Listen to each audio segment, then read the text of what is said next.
called his name. Needless to say, my uncle was dragged all the way down the block. But according to all his siblings, he was a great big brother. When he was about 12 years old, our grandpa let him go see Psycho at the movie theater. Shortly after, while babysitting his siblings, they thought they heard a noise. My dad grabbed a giant kitchen knife, took them into a room to hide. He was a great protector. When his sisters were getting picked on, his mom would send them down to beat the bully up. The mothers would come down to his house and complain to our grandma about what had happened. She told them, if your kid picks on mine again, I'll send him back. Our dad loved sports. Baseball and hockey were his favorites to play. He told us that the first year he played baseball, he didn't get a single hit. The second year, things really started to click, and he was one of the best in the league. He even hit a World Series winning home run in Memorial Park, went all the way to the furthest light post. We believe this may have happened from all his practice. He would go to the lot next to his house to practice hitting, where occasionally the ball would end up in the Willard's kitchen across the street. According to his brother Gary, along with batting practice, he had him stand at the back of the house to practice throwing his fastball. The more my uncle tried to dodge them, the faster they would come until he put them through the basement window or beamed you a good one. He started playing shinny hockey at the park at a young age. He used newspapers as shin guards because our grandfather wouldn't pay for hockey equipment. When he was 12 years old, Royal Oak started having organized teams, and he begged and pleaded with his dad for equipment. When his dad would not buy it for him, his mom said, "Don't worry, Jimmy, I'll take care of it," and she did. It was also from the help of his childhood friend Mike McGoy's father that he was able to make it to games and practices. Our dad was a summer school graduate in 1965. Never being good at school, as soon as he turned 18, he went to the family trade and became an insulator. In the fall of 1966, he met our mom at the totem pole. Shortly after, his draft card was pulled, but from the advice of our grandfather, instead of being a bullet stopper in the Army, he enlisted in the Air Force. He left for boot camp 4 months after meeting our mom. He talks about his Air Force years as being some of the greatest years in his life. He was one of 2 men in his platoon that were sent to Germany instead of Vietnam. His love of baseball paid off when he made the base team and traveled all over Europe playing. He and my mom exchanged letters over the 4 years, and he came home for leave 1 month out of the year. He was discharged in February 1971, and he and my mom were married in June of that year. Our dad told us many stories of his younger years. Most of them were centered around how tough he was. According to him, he never started a fight, but always finished it. He said guys would always underestimate him because he was small and unassuming. Most of the fights happened when he was in the service. They usually began with someone messing with his friends and ended up with him protecting them. He knocked a few men out his day. He was also the arm wrestling champion on the base, and according to him, he never lost a match. He was known to get into a hockey fight or two as well. When he was playing in a beer league in his mid-40s, a player high-sticked him in the mouth and knocked 2 of his teeth out. He was so mad, he went over to the bench and challenged a guy to a fight. My cousin Chad had to finish that one.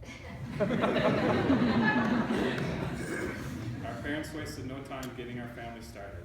10 months after they were married, I was born. 6 years later, along came Jen. And 6 years after that, oops, there's Jessica. Not quite the spacing they anticipated, but at the age of 26, our dad had Hodgkin's disease. Due to the 52 treatments of radiation, they told our mom he would not be able to father any more children. For all of you that know our dad, could not keep him or his sperm down.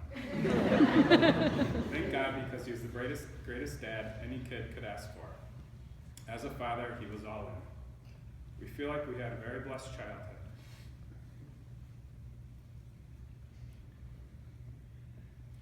He coached my hockey teams from age 7 to 17. He coached my sister in soccer. He loved coaching so much, he even helped me coach my son's baseball teams. We spent the summers water skiing and boating. He rented cottages up north and would invite all our relatives to come. He has taken some trips to the Cayman Islands and Mexico. The ocean was never too wide for him. He and my mom have been all over the world, including an African safari and throughout Europe. He even shot bear in Alaska. He believed in the mottos, work hard, play hard, and family always comes first. We have taken multiple ski trips out west and never trips out east. On one of our trips out east, my dad and I were loading the luggage on top of our van. I didn't think it was strapped on properly, but he assured me I didn't know what the hell I was talking about.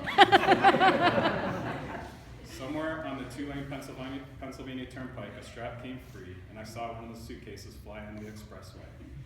He pulled over, and as he was running to get the suitcase, a big semi came along and demolished it.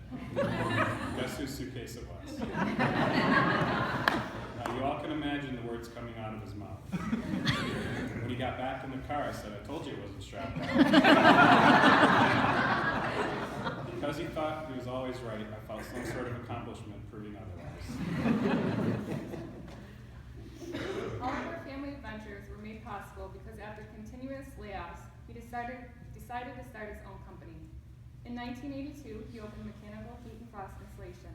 He kept his company open for 33 years, and it was the second longest running in the local. He loved having his own business. In the beginning years, he felt like it was Christmas. Waking up every day was Christmas morning. He said working was like heroin to him. He loved the challenge. Not only was he a loving, great father, he was also an amazing grandfather. There was nothing he would do for his 6 grandchildren. He loved spending time with them. He even took them to baseball games and lost one. He took them 4-wheeling and lost one. He took them snowmobiling and let one fall asleep and fly off the bat. The other almost freeze when he got them stuck in the woods in 5-degree weather at night. He didn't see any of this as a problem. He was teaching his grandchildren how to be resilient.